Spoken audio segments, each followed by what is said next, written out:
जितने हमने नियम पढ़े हम उसके हिसाब से बनाते हैं। ठीक है, अब पहला नियम हमने इसमें क्या लगा रखा है, जितने नियम अभी तक पढ़े हैं कि सबसे लंबी श्रृंखला का चयन करते हैं। ठीक है, सबसे लंबी श्रृंखला का मतलब हुआ जिसमें ऐसी श्रृंखला हमने बनानी है जिसमें कार्बन की संख्या सबसे ज्यादा हो। ठीक है, तो उसको गिनेंगे हम। ठीक है ना। अब गिनने का नियम क्या है, गिनने के बहुत सारे नियम है, लेकिन हम सामान्य रूप से क्या करते हैं, ये यहां से हम लिख रहे हैं तो यहां से हमको गिनना आसान होता है। ये कोई नियम नहीं है कि हम दाहिने हाथ से गिनेंगे, लेकिन हमको यहां से सरल लगता है ना, हम लिख रहे हैं यहां से, तो यहां से हम गिन लेते हैं ऐसे 1 2 3 4 5, 5 कार्बन हो गए, लिख दिया हमने यहाँ पे 1 2 3 4 5 कार्बन हो गए। ठीक है, ये सबसे लंबे का हमने गिन लिया, सबसे ज्यादा 5 कार्बन दिख रहे हैं हमको इसको। दूसरा तरीका, और अच्छा गिनेंगे कहां से, गिनने का तरीका क्या है, गिनेंगे कहां पर से, हम जहां से भी कोई चीज शुरू हो रही है, शुरू हो रही है कहीं से भी, वहीं से तो गिनेंगे।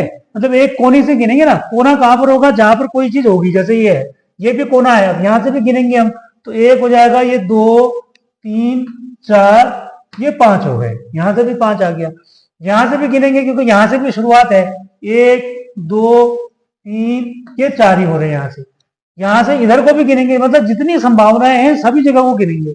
1 2, फिर इसके लिए 3 हो जाएगा, ये 4 हो गया, तो ये भी 4 हो गया। ठीक है, अब हमने 2-3 बार गिन करके देख लिया, तो हमने ये अंदाज आ गया कि हमको सबसे ज्यादा कार्बन परमाणु वाले 5 हैं, तो हम 4 वाले को इग्नोर कर देंगे। ठीक है, 5 वाली संख्या ही देखेंगे, क्योंकि यही सबसे पहला नियम हमने लिखा था कि जब हम कार्बन यौगिकों का नाम लिखते हैं तो उसमें श्रृंखला का चयन करते हैं, तो सबसे पहले हम सबसे लंबी श्रृंखला का चयन करते हैं। ठीक हो गया। अब हमने ये देख लिया कि हमको 5 कार्बन वाली सबसे लंबी श्रृंखला मिल रही है। ठीक है, अब उसको एक श्रृंखला बना देंगे।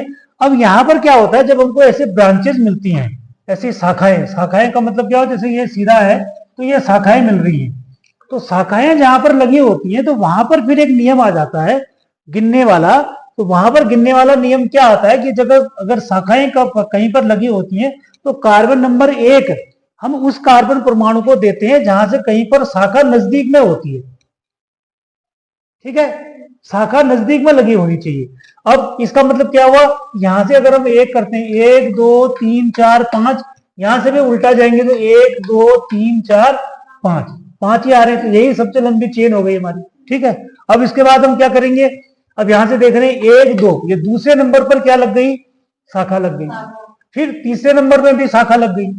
ठीक है, यहां से गिनेंगे तो 1 2, तीसरे नंबर पर शाखा लग रही है, तो नजदीक कहां से हो रहा है, यहां से हो रहा है। ठीक है ना, तो यहां पर नियम कहता है कि जहां से कहीं पर अगर शाखा लग रही है तो शाखा का नंबर जहां से कम मिलेगा उसी तरफ से हम गिनना शुरू करेंगे और उसको हम कार्बन नंबर 1 मान लेंगे। अब इसको हमने कार्बन नंबर 1 मान लिया, ये कार्बन नंबर 1 हो गया, ये 2 हो गया, ये 3, ये 4 और ये 5। ठीक है, ये 5 कार्बन की सबसे लंबी हमारी चेन बन गई है ना। अब इसको हम ऐसे याद करने के लिए ये हमारी सबसे लंबी चेन बन गई और ये हमारी शाखाएं हो गई। ठीक है, पहला काम हमारा ये हो गया। अब जो हमारी शाखाएं लगी हैं, हम इन शाखाओं को पहचानेंगे कि ये शाखा कौन सी है ना, मतलब कौन सी शाखा लगी है का मतलब हमको नाम लिखना पड़ेगा, तो हम उसका क्या नाम रखेंगे। ठीक, तो उसका तरीका मैंने तुमको परसों बताया था कि हम ये देखते हैं कि भाई इसकी संरचना कैसी बनी हुई है। अब इसकी संरचना यदि देखें तो ये CH3 बना हुआ है, CH3 किससे मिलता जुलता है, CH4 से मिलता जुलता है। CH4 से मिलता जुलता है कि क्या मतलब हुआ कि हमको ऐसा लग रहा है कि ये CH3 कहीं CH4 से ही किसी कारण से बना हुआ है, इसी से जुड़ा हुआ है। अब क्या अंतर है दोनों में, अगर हम CH4 से एक हाइड्रोजन को हटा देते हैं तो हमें क्या मिल जाता है, CH3। इसका मतलब क्या हुआ कि ये जो CH3 है CH4 का ही पार्ट है, मतलब हाइड्रोकार्बन का ही पार्ट है। तो यहाँ पर एक नियम ये होता है कि जब ये क्या है, एल्केन है, इसको हम सामान्य भाषा में क्या कहते हैं, एल्केन है, हाइड्रोकार्बन है, और उसका नाम हम क्या लिखते हैं, मेथेन लिखते हैं। ठीक है, तो जब एल्केन से हाइड्रोजन परमाणु निकल जाता है तो जो बच जाता है उसका नाम क्या लिखा जाता है, एल्किल लिखा जाता है। क्या लिखेंगे उसको, एल्किल। ये सामान्य नियम है किसी के लिए भी। ठीक है ना, किसी के लिए क्या मतलब हुआ, जो भी आपको एल्केन मिलेगा, ये तो 1 कार्बन वाला एल्केन है, 2 कार्बन वाला भी मिल सकता है, जितने भी कार्बन वाला मिलेगा, जैसे हमने 8-10 तक हमने लिखा था ना, शुरू में लिखा था मैथ है, एथ है, प्रोप, ब्यूट करके हमने कहां तक लिखा था, डेक तक लिखा था। तो डेक तक आप जैसे जैसे ये मिलेगा तो उसमें से एक हाइड्रोजन आप निकाल दोगे, एक हाइड्रोजन निकालने के बाद जो बचेगा उसका नाम उसी के आधार पर लिखेंगे हम। जैसे माना ऑक्टेन है, ऑक्टेन में से अगर एक हाइड्रोजन निकाल देंगे तो जो बचेगा वो ऑक्टिल हो जाए, ठीक है ना। हेक्सेन में से निकालेंगे तो हेक्सिल हो जाए, ये कहने का मतलब। पेंटेन में से एक हाइड्रोजन निकालेंगे तो पेंटिल हो जाए। तो कहने का मतलब हुआ कि एल्केन में से एक हाइड्रोजन आप निकालोगे तो जो बचेगा वो क्या हो जाएगा, एल्किल हो जाएगा, ठीक है। अब हमने ये देख लिया कि जो दोनों यहां पर लगे हुए हैं ये मैथेन से ही निकले हुए हैं, तो मैथेन से निकलने के बाद इसका नाम, इसका क्या हो जाएगा, मैथिल इसका नाम हो जाएगा, है ना। एल्केन से निकले हैं तो एल्किल सामान्य नाम हो गया। अब ये मैथेन से निकले हैं, एक ही कार्बन वाले के पार्ट हैं, तो मैथिल इसका नाम हो जाएगा, ठीक है। अब हमने दो काम कर लिए नाम लिखने में। एक हमने सबसे लंबी चेन बना ली और उसके बाद हमने जो उसके साइड चेन में जो लगे थे, शाखाएं जो लगी थी, उसको पहचान लिया कि वो क्या है, ठीक है। अब इसके बाद तीसरा काम हमारा क्या है कि हम शाखाओं का नंबर भी पहचान लेते हैं कि शाखाएं कौन कौन से नंबर पर लगी है। एक दूसरे नंबर पर लगी है, तीसरे नंबर पर लगी है ना। अब ये हमारा एक तरह से क्या हो गया, रॉ मटेरियल हो गया, नाम लिखने से पहले का पूर्वाभ्यास हो गया कि इतनी चीजें हमने ढूंढ ली। अब हमने क्या करना है, नाम लिखना शुरू करना है, ठीक है। तो नाम लिखने की प्रोसेस ये हमने लिखा है, फॉर्मूला क्या है, पहले मूल शब्द लिखेंगे, फिर प्राथमिक अनुलग्न, फिर द्वितीयक अनुलग्न, और उससे पहले वाले में प्राथमिक पूर्व लग्न आता है, फिर द्वितीयक आता है। तो अभी हम किस वाले में चल रहे हैं, मूल शब्द और प्राथमिक अनुलग्न, यही दो एग्जाम्पल कर रहे हैं, ठीक है। अब मूल शब्द कैसे बनाते हैं, 5 कार्बन है तो 5 कार्बन के लिए मूल शब्द क्या लिखते हैं हम, पेंट, पेंट लिखते हैं, 5 कार्बन को पेंट लिखते हैं, ठीक है। सिंगल बॉन्ड लगा है तो सिंगल बॉन्ड के लिए अनुलग्न क्या लगा देंगे, एन लगा देंगे। तो अगर हमारे पास ये सीधी शाखा होती तो हम इसका नाम क्या लिख देते, पेंटेन लिख देते, क्या लिख देते, पेंटेन लिख देते, ठीक है ना। लेकिन अब इसके साथ क्या है, हम देख रहे हैं कि इसमें 2 शाखाएं भी लगी हुई हैं, तो शाखाओं का नाम लिखेंगे हम, ठीक है।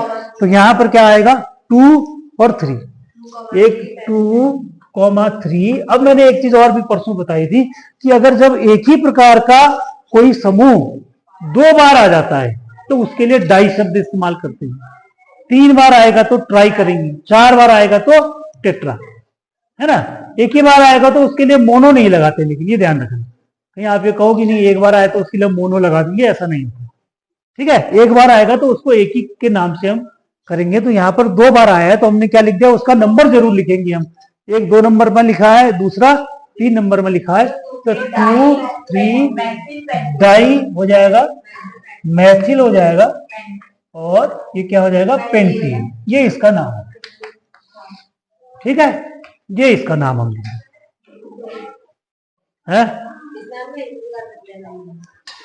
नहीं कहीं से भी कर सकते हैं आप। देखो ना नंबरिंग करने का नियम क्या है कि जहां से शुरू हो रहा है कहीं, हाँ। अब देखो तुम इसमें कैसे लंबी चेन बनाएंगे हम, अब देखो कहां से शुरू करेंगे, पहले तो खुद ही अंदाज कर लो। देखो एक पहली बात तो ये समझो, सुनो सुनो, अब तुम सुनो ना क्या है, एक बात तो पहले ये समझो आप कि सबसे लंबी चेन जो बनती है ना, वो कभी भी ये ध्यान रखना कि हम अक्सर क्या करते हैं, हम ये सोचते हैं कि जो सीधा बना हुआ है उसी को हम चेन देखते हैं।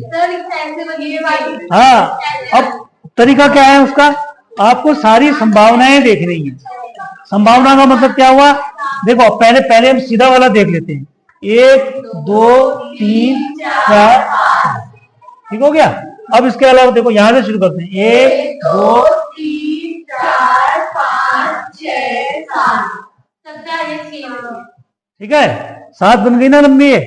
अब इसके अलावा कोई और दूसरा दिख रहा है, अब देखो अब क्या करेंगे, अब देखो क्या करेंगे, ये हमने बना दिया, इसको हम इस तरीके से बंद कर देते हैं, ठीक है, ताकि हमको ये लगे कि ये हमारी मुख्य चेन बन गई। अब ये 7 कार्बन की चेन बन गई, ठीक है। अब हम इसमें 2 तरीके से गिन सकते हैं, इसको भी 1 नंबर मान सकते हैं, इसको भी मान सकते हैं। अब यहां पर नियम लगाएंगे, नियम क्या कहता है हमारा कि 1 नंबर कार्बन आपको उस वाले कार्बन को मानना है जहां से कोई साइड चेन या कोई शाखा नजदीक पड़ेगी। अब यहां से देख रहे हैं 1 2 3 4 5 में पड़ रही है, हाँ 4 में भी पड़ रही है, यहाँ से 4 नंबर में शाखा पड़ रही है ना, ऊपर से करेंगे तो 1 2 3 में ही शाखा पड़ जा रही है, ठीक है। तो इसका मतलब हम इसको नंबर 1 मान लेंगे, यहां तक क्लियर हो गया, इसको नंबर 1 मान लेंगे। फिर ये 2 हो जाएगा, ये 3 नंबर कार्बन हो जाएगा, ये 4 हो जाएगा, ये 5 हो गया, ये 6 हो गया, और ये हमारी चेन बन गई। अब जितने हैं अलग जो बाकी हमारे लगे हुए हैं, जैसे ये लगा हुआ है, इसको हमने अलग गोला बना दिया, ये हमारा साइड चेन हो गया, यहाँ पर लगा हुआ है, इसको भी हमने गोल कर दिया। इसके अलावा अब देखो ये है इंटरेस्टिंग यहाँ पे, अब ये जो लगा हुआ है ना अलग, ये अब ये इसके लिए पूरा जो है ये एक ग्रुप बन जाएगा, ये पूरा क्या हो गया, एक ग्रुप हो गया ये। ठीक है, अब इसको पहचानने की बात है, इसको हम पहचान के क्या ग्रुप बनेगा ये। देखो ये तो आपको दिख रहा है ना, सिंपल सी ग्रुप है CH3, ये तो दोनों ग्रुप है मैथिल ग्रुप। ये ग्रुप क्या दिख रहा है आपको, 1 2 3 C3। अब C3H7 देखो कहां से बना होगा फिर, C3H7 कहां से बना होगा ये, तो ये क्या क्या ग्रुप होता है, प्रोपेन होता है, प्रोपेन से बना है तो ये प्रोपिल ग्रुप होगा। ठीक है, प्रोपिल ग्रुप, तो इसको आइसोप्रोपिल ग्रुप कहते हैं वैसे, है ना, इसका नाम आइसोप्रोपिल होता है। ठीक, अब हम नाम लिख सकते हैं। पहले हमने 7 कार्बन 7 ही आ रहे ना इसमें, तो पहले क्या लिख देंगे हम, हेप्टेन लिख देते हैं। अब सीधे ही हेप्ट प्लस एन करने के अलावा हमने हेप्टेन कर दिया। ठीक है, अच्छा अब देखते हैं यहाँ पे कितने में है, 1 2 3, 3 नंबर पर मैथिल है, 4 में भी मैथिल है, 1 2 3 में है, अच्छा 3 में तो 2 बार है, तो 3 डाई हो जाएगा। ठीक है, तो ये हो जाएगा 3,3 डाई मैथिल। अभी और चेंज करेंगे, आप इधर अंदर डाई मैथिल हो जाएगा। 4 में हो जाएगा आइसोप्रोपिल, 4 में क्या हो जाएगा, आइसोप्रोपिल, प्रोपिल कहेंगे ना फिर, आइसोप्रोपिल हेप्टेन, ये इसका नाम हो गया। ठीक है, अच्छा अब इसमें ये देखो कि मैथिल और प्रोपिल में अल्फाबेटिकली पहले कौन आएगा, M और P में M ही आता है पहले, तो P आता है, M आता है, तो यही नाम हो जाए। क्योंकि लास्ट में फिर देखते समय हम ये भी देखते हैं कि अल्फाबेटिकल ऑर्डर में पहले कौन सा आता है, जो पहले आएगा उसको हम पहले लिख देंगे। तो इस तरीके से हम इसका नाम लिख देंगे। आइसो ये इस तरीके से ग्रुप होता है ना बना हुआ, तो इसको हम आइसो कहते हैं। जब प्रोपिल ग्रुप इस तरीके से लगा होता है तो उसको आइसोप्रोपिल ग्रुप कहा जाता है। ना ये प्रोपिल जब इस तरीके से लगा होगा तो उसका नाम आइसोप्रोपिल होगा। जब आप सीधे लगाओगे तो फिर सीधे में प्रोपिल ही लिखोगे। मतलब जब ऐसी कोई चेन आएगी, हाँ, जब ऐसा लगा होगा ना प्रोपेन, जब ये 3 कार्बन की चेन ऐसे लगी होगी तो उसका नाम आइसो होता है। हाँ, आइसो उसको लिखोगे आप। ठीक है, ये सब किसमें आएंगे, किसमें आएंगे, ये सब कहाँ लगे होंगे बताओ, क्रियात्मक समूह। कौन सा वाला, द्वितीयक अनुलग्न। जब आप नाम लिखोगे, अब हम यहाँ पर पहुंच गए, मूल शब्द में लिखा था पहले हमने, फिर प्राथमिक अनुलग्न पढ़ा हमने सिंगल बॉन्ड वाला, अब उसके बाद द्वितीयक अनुलग्न। ठीक है, तो ये द्वितीयक अनुलग्न वाले कौन कौन से, जैसे पहले अल्कोहल है, अल्कोहल कैसे पहचानोगे आप, अगर किसी कार्बनिक यौगिक में क्या लगा होगा, OH लगा होगा कहीं पर, तो OH लगा होगा तो उसके लिए हम क्या लगाएंगे, द्वितीयक अनुलग्न और, मतलब पुराना वाला तो लिखेंगे ही हम, जैसे माना CH3OH कहीं पर लिखा हुआ है, CH3OH, तो मैथ लिखेंगे, फिर एन लिखेंगे, फिर ऑल लिखेंगे, पूरा एक साथ बनेगा। ठीक है, एल्डिहाइड होगा तो कैसे पहचानेंगे, CHO यदि लगा होगा तो उसमें अल लगा देंगे। ठीक, फिर कीटोन ऐसा CO लगा होगा, है ना, तो क्या लगा देंगे, ओन लगा देंगे। ठीक है, जैसे प्रोपेनोन, ब्यूटेनोन, है ना, इस तरीके से। कार्बोक्सिलिक अम्ल लगा होगा, COH, COOH लगेगा तो उसमें ओइक अम्ल, जैसे मैथेनोइक अम्ल, है ना, या एथेनोइक अम्ल। कार्बोक्सिलिक अम्ल उसका सामान्य नाम होता है, या एसिटिक अम्ल लिखेंगे तो वो क्या उसका सामान्य नाम है ना। आयुपेसी नाम जब आप लिखोगे किसी का भी तो वो मैथ एथ प्रोप के आधार पर ही लिखा जाएगा। ठीक है, अच्छा एस्टर कहीं पर होगा तो COOR, तो एल्किल OH उसके लिए लिख देंगे। ठीक है ना, एसिड क्लोराइड यानी कि Cl उसमें लगा रहेगा तो उसमें ऑयल क्लोराइड उसके साथ जुड़ेगा। ठीक है ना, एसिड एमाइड CONH2, है ना, इसमें क्या है देखो, कार्बोनिल ग्रुप भी है इसमें और उसके साथ में एमीन भी लगा हुआ है CONH2, इसलिए एमाइड ग्रुप, एमाइड जोड़ देंगे उसके साथ। साइनाइड आता है CN, C triple bond N, कहीं पर ऐसा भी लिखा होगा C ट्रिपल बॉन्ड N, तो उसके लिए हम नाइट्राइल शब्द का इस्तेमाल करेंगे, है ना, द्वितीयक अनुलग्न में। और लास्ट हमारा एमीन ग्रुप है, उसमें NH2 लगा होगा तो NH2 वाले को हम एमीन जोड़ेंगे। ठीक, अब ये कैसे लिखेंगे इनको हम, कोई भी एग्जाम्पल लेंगे तो उसके लास्ट में जो ग्रुप हमारा लगा होगा, जो भी क्रियात्मक समूह जुड़ा होगा, उस क्रियात्मक समूह का अनुलग्न जोड़ देंगे और उस जोड़ करके उसका नाम बन जाएगा। अब ये जितने भी हमने लिखे हैं ना, ये इस बार हमारे सारे कोर्स में हैं। ठीक है, मतलब ये सारे ग्रुप हमने पढ़ने हैं पूरा। हम हेलो एल्केन और हेलो एरीन से पढ़ना शुरू करेंगे और क्रमशः इनको सबको पढ़ेंगे। तो जब भी हम जो भी चैप्टर पढ़ेंगे, उस चैप्टर में सबसे पहले जब परिचय किसी चैप्टर का पढ़ेंगे तो परिचय के बाद में यही पहले सब में आता है, नाम लिखना और उसके बाद उसकी समावयवता। मतलब ये दो टॉपिक जो होते हैं वो सब में समान मिलेंगे आप। ठीक है ना। कार्बनिक रसायन में पढ़ने का तरीका क्या है कि कार्बनिक रसायन में जो पहले वाले चैप्टर की जो हेडिंग होगी ना, वो आपको सारे चैप्टर में हेडिंग एक जैसी मिलेंगी। ठीक है, जैसे पहला वाला जो हम पाठ पढ़ेंगे तो पहले जैसे हम पाठ का परिचय पढ़ते हैं, परिचय पढ़ने के बाद उसका नाम पद्धति पढ़ेंगे कि उस कार्बनिक यौगिकों का नाम कैसे लिखेंगे, फिर उसमें हम उसकी समावयवता पढ़ेंगे, फिर समावयवता के बाद उन यौगिकों को हम कैसे बनाएंगे उसके बनाने की विधियां पढ़ेंगे, फिर उसके भौतिक गुण पढ़ेंगे, फिर उनके रासायनिक गुण पढ़ेंगे, फिर लास्ट में उनके उपयोग पढ़ेंगे। ठीक है, तो ये सामान्य हेडिंग जो है वो हर चैप्टर में रहेगी। तो यही है हेडिंग हमारे पहले चैप्टर में रहेगी, तो यही हेडिंग ये सभी चैप्टर्स में आएगी, यही वाली हेडिंग, कोई हेडिंग परिवर्तित नहीं होगी। ठीक, एक बात तो ये कार्बनिक वाले में। दूसरी बात क्या होती है कि कार्बनिक वाले में जब हम एक चैप्टर पढ़ेंगे तो एक चैप्टर का कुछ हिस्सा, कुछ गुण, कुछ चीजें आपको दूसरे वाले चैप्टर में भी मिलेंगी, सामान्य रूप से कॉमन होंगी। ठीक है, तो इसलिए ये जो हम नाम लिखना सीख रहे हैं यहाँ पर अगर हम नाम लिखना सीखेंगे तो किसी भी चैप्टर में अगर आप जाओगे तो उसका जो पहला वाला हेडिंग होगा नाम लिखने वाला, यहाँ आपको आ गया नाम लिखना, तो उसका नाम लिखने में आपको ज्यादा मेहनत करने की जरूरत नहीं पड़ेगी, है ना। जैसे हेलो एल्केन वाला चैप्टर हम पहला पढ़ेंगे तो उसमें क्या होगा, खाली आपको ये हमने जैसे ये सीख लिया CH4 का नाम लिखने सीख लिया ना, CH4 के साथ में जब पहला चैप्टर पढ़ेंगे तो ये कौन सा चैप्टर है, CH3Cl वाला चैप्टर है। अगर आपको CH4 का नाम लिखना आता है तो इसमें हमने क्या किया है, ये कैसे बनाया CH3Cl, देखो क्या कैसे बनाया ये समझो आप। ये हाइड्रोजन हटा दिया प्लस हमने क्या कर दिया, Cl को जोड़ दिया, है ना। तो कहने का मतलब है कि जितने भी कार्बनिक यौगिक हैं ये सब हाइड्रोकार्बन के क्या है, व्युत्पन्न है। व्युत्पन्न का मतलब होता है ये इन्हीं से उत्पन्न हुए हैं। ठीक, तो इसका मतलब ये हुआ कि जब देखो कितनी चीजें मिलती है इसमें, CH3Cl में और CH4 में कितनी समानता है।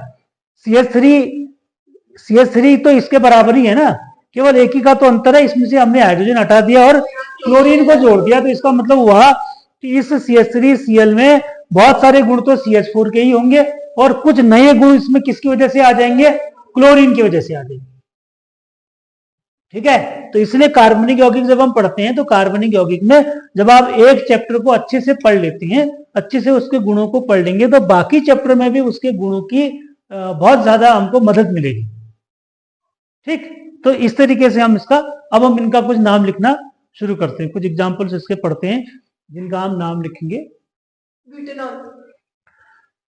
CH3 CH2 CH2 CH2OH, क्या लिखा हमने, ब्यूटेनॉल लिखा इसका नाम। ठीक है, हमने क्या किया, अभी तक के जितने नियम पढ़े हमने वो सब लगा दिया ना इसमें, है ना। सबसे लंबी कार्बन की चेन इसमें सीखी है, एक ही चेन है, कहीं साइड चेन नहीं लगी हुई है।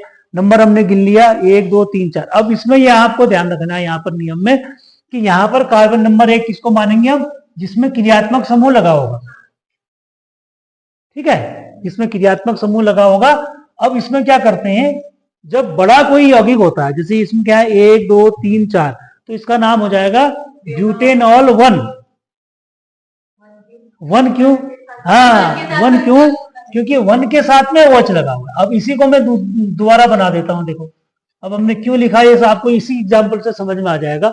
इसी को मैंने ऐसे लिख दिया, CH3 किया, CH2 कर दिया, CH कर दिया, फिर CH3 कर दिया, इस OH को यहां लगा दिया, तो अब ब्यूटेनॉल 2। इसलिए हमने क्या किया इसको, अब यहाँ पर क्या करेंगे, अब यहाँ पर देखो नंबरिंग का फिर इसलिए ध्यान आ रहा है, अब नंबर कहाँ लगाएंगे, हम यहीं लगाएंगे 1 2 3 4। ठीक है, तो ये ब्यूटेनॉल 2 हो जाएगा, but plus ane plus ol बराबर ब्यूटेनॉल 2 हो जाएगा। ठीक है, इस तरीके से इसका नाम लिखिए। ठीक है ना। अच्छा, इसमें भी अगर कहीं पर 2 बार आ जाएगा तब क्या करोगे आप? माना हमने लिखा CH3 CH, यहां पर हमने OH लगा दिया, फिर CH कर दिया, ये OH कर दिया, फिर ये CH3 कर दिया, तब इसको क्या लिखेंगे?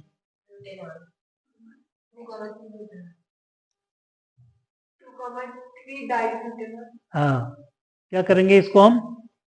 अब इसमें फिर तरीका वही है, आप देखो दोनों बराबर है ना, तो नंबरिंग इसमें कहीं से भी दे सकते हो वैसे। तो 1 हो जाएगा, ये 2 हो जाएगा, ये 3 हो जाएगा, ये 4। ठीक, तो इसका नाम हो जाएगा 2,3 butane diol.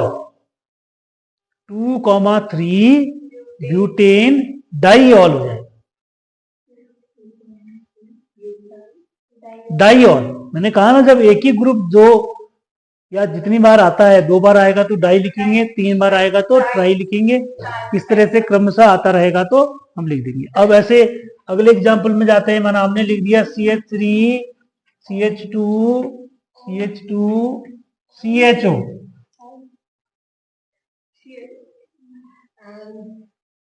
Propanone 1, propanal CHO है, नहीं सॉरी और प्रोपेनल 1, अब देखो, ब्यूटेनल। अब देखो क्या होगा। अब इसमें, अब देखो ध्यान, हाँ अब ध्यान रखो, अब इसमें क्या होता है। अब ये यहाँ पर याद करने वाली बात है, जब ऐसा का आएगा आपका, तो आपको ये जो CHO का कार्बन है ना, इसको भी आपको 1 नंबर मानना पड़ेगा। उसको भी कार्बन नंबर 1 मानते हैं, ठीक है। इसको नंबर 1 मानेंगे, इसको 2 मानेंगे, इसको 3 मानेंगे और इसको 4 मानेंगे। तो जितने भी क्रियात्मक समूह, आप ध्यान रखो, जितने भी क्रियात्मक समूह जिनमें कार्बन लगा होगा, जब हम चेन में उसकी गणना करेंगे, चेन में कार्बन की श्रृंखला में जब उसकी अंकना करेंगे, तो उस कार्बन वाले को भी संख्या में गिनेंगे, ठीक है ना। ये संख्या में गिनेंगे इसको, तो इसलिए क्या हो जाएगा, CHO को नंबर 1 देंगे तो 1 2 3 4, ठीक। तो 4 हो जाएगा, तो ब्यूट प्लस एन प्लस अल लगेगा इसमें, तो ब्यूटेनल इसका नाम। ठीक है, ब्यूटेनल इसका हो गया। अब एक एग्जांपल और लिखते हैं।